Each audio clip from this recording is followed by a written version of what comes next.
I'm Courtney Snyder, and I am the Development Director for Hubbs-SeaWorld Research Institute. And it's an honor to be here today speaking to you all about our mission and our impact that we're having, not only just on San Diego, but nation and worldwide. I've worked in the nonprofit sector for 10 years, and upon moving to San Diego a little over a year and a half ago as being part of a military family, I decided that I would like to transition from remote work to in-person work. And I started looking for nonprofit organizations that aligned with my personal goals.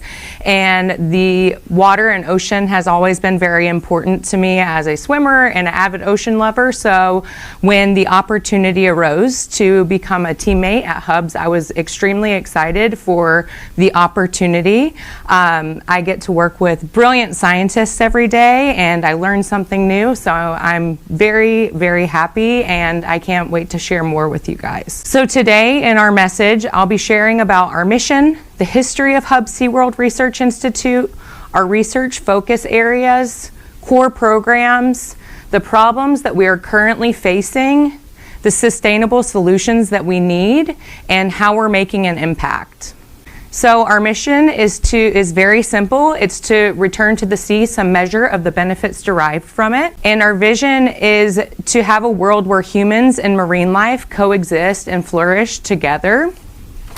And I think that those are really important.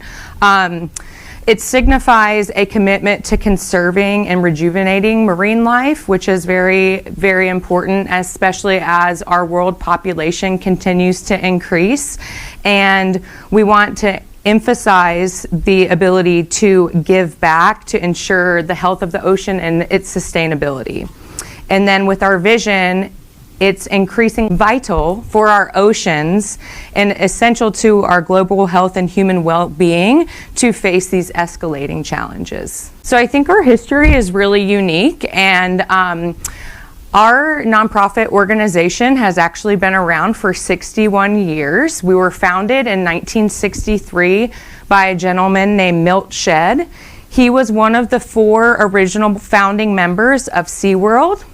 And when we were originally founded, we were actually called the Mission Bay Research Foundation. And we have grown since then, and the Shedd family is still very much involved in Hubbs-SeaWorld Research Institute. Bill Shedd is the chair of our executive board, and it's, coming in and being a new teammate to Hubbs, seeing the longevity and the involvement of the original founding family has been very vital to the success of the organization. And our pillars are to advance, innovate, and explore through solution-based science. We are also working to educate and inspire everyone, especially the youth. And then we're working on creating and cultivating more strategic partners. So here's a quick snapshot of essentially where we started and where we are now. Since being here, obviously San Diego is a vibrant city with so many wonderful nonprofits, and when I came across Hubbs-SeaWorld Research Institute, I immediately thought, oh, it must be SeaWorld, right? It's actually not. We were founded exactly 1 year before SeaWorld opened. Like I mentioned, Milt Shedd was one of the 4 original founding members of SeaWorld, but they wanted to also have a research institute to support the animals and wildlife in the parks, so that's why we have the Research Institute. So 1963 we were founded, and then in 1964 SeaWorld opened here in San Diego. And then in 1977, we actually changed our name from Mission Bay Research Foundation to the Hubbs-SeaWorld Research Institute. And that was to honor Carl Hubbs, who is a very famous ocean scientist who dedicated his life to the ocean and researching ocean life. So that's where the name change came from. And then in 1994, we actually moved from the park, in the San Diego park, and we moved to our facility where we are now. which is right outside of SeaWorld. If you enter into the park, you'll see a building on the left-hand side before you go to the main entrance. That's where we are. And then in 1995, we opened our hatchery, which is in Carlsbad. So we started really growing our presence in the early 90s. And then in 1997, we had our marine mammal stranding team in Florida. They were at the park in SeaWorld Orlando. They were founded. And then in 2009, we grew our team there in Florida, and we created our Hubbs-SeaWorld Research Institute lab in Melbourne Beach, Florida. So our research focus areas are very important to the challenges that we experience today as humans, and also with humans being impacted, our marine life is impacted, and so are our oceans. So our focus areas are the impacts of climate change.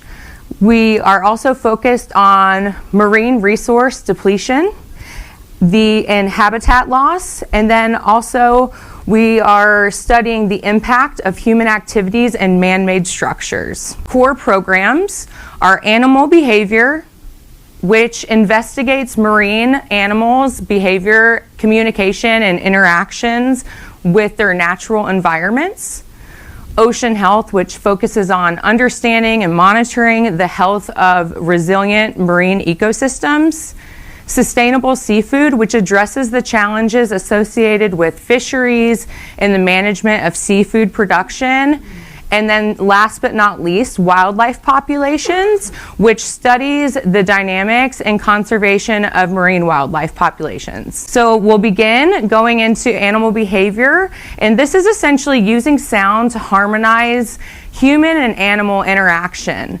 Monitoring the park noise at SeaWorld San Diego and SeaWorld and Orlando is something that our team does. We have a great team that is here in San Diego, and they will frequently go to the park and monitor and make sure that the park noise isn't impacting the animals within their enclosures. And we recently have one of our new postgrads that actually is studying belugas in Valencia, Spain, and how their vocalizations are impacted from being rescued from Ukraine and sent to Valencia. So our team doesn't just impact our nation, but worldwide. We also are using underwater video and sounds to monitor noise around structures, and then we're studying hearing and vocalization of those marine mammals. So this is a really cool snapshot, and I certainly won't go through each one, but this is the layout of our park here in San Diego, which I'm sure if you are or have been around San Diego, you're aware of the park. But this kind of gives you an outline of all the areas that our animal behavior senses team work in. So they work with the hearing of a stranded pilot whale. They have worked with the acoustics for different killer whales. And then they're also studying and working to understand how the human interactions and climate change impacts polar bear hearing and seal hearing through different studies. Our next program that we have is our Sustainable Seafood program, which is addressing feeding a hungry world and restoring the depleted fish populations. So we have a long-term white sea bass population enhancement project, which is primarily housed out of our hatchery up in Carlsbad. And then our scientists are also working on researching larval development and nutrition of California yellowtail. And then they're also developing culture propagation and protocols for shellfish and algae. Something also neat to add is we also are working with halibut and growing halibut. That population has started to decline, so our team of scientists are also working with that population of fish. This picture that you guys see is our hatchery in Carlsbad, and we have the fisheries replenishment, which essentially began in 1995. The marine fish hatchery became operational. It was built on land that was donated to Hubbs by SDG&E, so San Diego Gas and Electric Company. And then in 1999, our first legal-size coated wire white sea bass was recaptured. So each sea bass that our team of scientists grow and release are tagged with it's so small, it's a very small tag, and it's inserted into their jaw. When sport fishermen or fishers catch a sea bass, they're encouraged to turn in the head so we can scan them to see how long they've been out in the wild and how long they've been doing their thing in nature. And it gives our scientists a good idea to see if things are going well and how long they're out to sea. In 2001 was when we released a total since the beginning of 100,000 white sea bass. And then in 2004, our 1 millionth white sea bass was released, and we're really close to 3 million. So we will be having a celebration when we get a little bit closer to that. So make sure you're following us on social media and our website for that announcement to come up. I wanted to give you guys a visual to kind of see how things work and put some pictures to the process, right? So we have our white sea bass culture and our brood stock, which essentially are large sea bass that we use to spawn and then create eggs. And on the second day, the eggs are formed, and then they are transitioned at day 10 into bigger tanks, which our friends that came on the NetWalk saw last week. And then at that 10-day mark, they're there throughout the next 100 days or so, and they go into a nursery stage where then they're coated with wire tags, those little tags that I was just sharing about. They're coated with the tags, and then as they continue to grow, they're moved to different areas specific to their size. So they go from inside to outside where we have a raceway where they can continue to grow. And then you'll see the map, and all down the coast of Southern California, we have grow out pens that are managed by our volunteers, and they allow the fish to continue to grow, and once they're large enough, they're released back into the wild. And so this is important because by 2050, we're projected to have our world population to increase 2.4 billion people, requiring about 70% more food to meet the demanding population. Aquaculture can be used as a solution. So sustainable seafood production can help fill gaps left by the declining fish wild stocks. And in turn, it will also impact us by being able to positively grow our economic impact. We can help reduce the U.S. reliance on seafood imports and lower the trade deficit and create more blue tech jobs. And what a great place to do that, like Southern California. Hubbs-SeaWorld Research Institute's role with this, for 35 years, we have been innovative on the forefront and leading the efforts in the sustainable fish replenishment with no negative biological impact. And we have continued to advance science, and which requires an expertise across different stages of biology and technology to raise fish from eggs to market size. So something really exciting that's coming up and we're going to be working on and hoping to execute a capital campaign on in the future is we're going to be extending our hatchery, and it's going to be called the Center of Marine Aquaculture. It will be CEMA for short. Everybody loves a good acronym.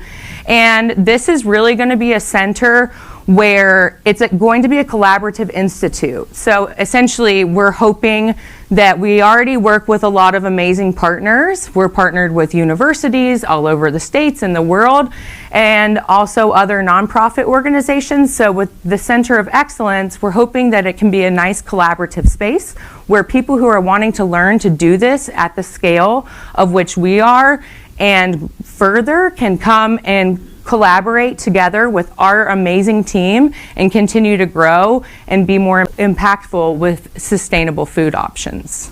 One of the things that also is encompassed into our sustainable seafood program is our education and outreach. And we're really trying to inspire a love for science in the ocean. There are so many children in the San Diego area, east or even close to the coast, that don't get the opportunity to see the water or touch the sand or even experience that. So our goal is to educate these students and children through different programs. And one of our most popular programs is the Sea Bass in the Classroom. And we're in 9 schools throughout San Diego, LA, and Orange County.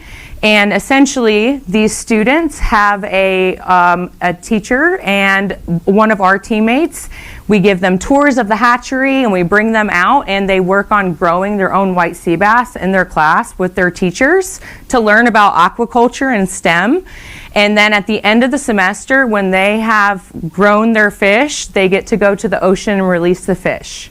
So I had my first week of work the opportunity to actually go out and experience this with a group of students, and it was amazing. And there were actually children there who were talking about wanting to go to school and college to study biology or work in marine science, which was really awesome to hear. We have paid internships in California and Florida for undergraduates seeking hands-on experience. And then we always have outreach opportunities that all of our teammates are involved in, where we will go and table and try to share about what we're doing and the importance and the impact that we're having. So this kind of just gives you a quick snapshot as well of where these Sea Bass in the Classroom schools are located up and down the coast in relation to San Diego and up to Los Angeles. I talked about the Sea Bass in the Classroom cart where they grow the fish. This is an example. We found throughout the execution of this program that most teachers actually have to move rooms, especially as the kids get older. They might have to move rooms for different periods. So setting up a massive aquaculture system was not realistic in some cases. So we were able to work with a company to come up with these mobile recirculating aquaculture systems. And then here's just some group photos of kids releasing fish and the process of what the Sea Bass in the Classroom looks like. Our next program is Ocean Health. And this is a really amazing area for us. We have a team in Florida in Melbourne Beach, and they are a 24/7 first response stranding team to marine mammals such as whales and dolphins. They operate 40% of Florida's East Coast, and there are only 3 full-time staff. So they're incredible and they work very hard, and due to a lot of the environmental changes, we're seeing a lot how they're becoming a lot more busy. They use aerial drones to survey dolphin populations and to measure their body and how they're doing. Sometimes due to the declining amount of fish, especially where these dolphins are in the Indian River Lagoon, we see that they're going hungry, so they're starting to not look as healthy anymore. So our team, I actually was able to go out on the boat with them. They not only monitor the dolphins, but they name them. They know their family trees and their structure, so it's just very impressive, and they care so much about the wildlife in this area that they operate, and they know how the dolphins are doing, and we're partnered with NOAA and other entities to make sure that we're following the protocols to step in when a dolphin or whale needs assistance. And then we're also establishing collaborations with aquaculture companies and other nonprofits to accelerate habitat restoration projects. So just here's some snapshots. Our marine stranding team, they're seeing increased entanglements, so we're really trying to get the message out about fishers or people who are doing sport fishing, trying to educate them on how to properly dispose of their fishing line and garbage. There were 14 entanglements in 12 months, and there were only 2 successful disentanglements. So our team is working with NOAA to increase public awareness and continue a regional network response capacity to respond when these things happen. And then this team of 3 staff, they also host small remote disentanglement workshops as well to try to also bring in more volunteers to help. We have our Indian River Lagoon Restoration Aquaculture Station, which I just shared about. We're partnering with aquaculture companies. A few years ago in the Indian River Lagoon, there was an algae bloom that took out a significant amount of the seagrass. And I, as a development director, always ask all the scientists questions like, okay, so why is that important to people like us, right? Well, fish that the marine life depend on live and thrive off of the seagrass. So when the seagrass died off, it impacts the fish and the dolphins and the manatees, so it's a cycle. So at our site at the Indian River Lagoon Restoration Aquaculture Station, we have Sea and Shoreline, and they're operating 2 out of 4 greenhouses that we're planning for 4, and we have 2 up and running with them. And they're estimated to produce 1.2 million planting units, which equates to 240 acres of seagrass, which is pretty impressive. And then we're also working, hopefully by next fall, to have a shellfish nursery construction completed, where we're hoping to produce 100 million hard clams and 12 million oyster seeds with our partner Seamart. And then last but not least, we have our wildlife population program, which essentially is using photo IDs to monitor dolphin and dolphin social structure. And then our chief science officer, she studies billfish movements and migrations in changing oceans, and it's very interesting. She's done a lot of the tagging, and she studies how the fish move, and it's really dependent on food and temperature. And then with wildlife populations as well, we're studying reconstructing diets and distribution of shark and marine mammals using stable isotope analysis of teeth and tissues. So pretty cool. A couple more highlights on this.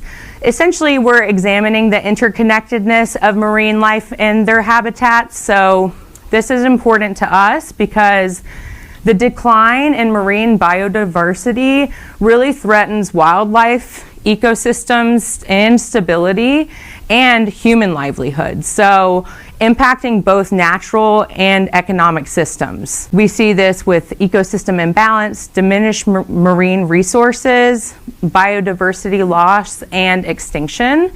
And our work is vital to marine conservation, providing solutions to protect ocean health through studies on wildlife abundance and distribution, and then foraging, ecology, and human and wildlife interactions. So here's our QR codes. One is to our website if you'd like to learn more, or if you'd like access to our link tree to follow us on social media, please feel free to do so. Thank you so much.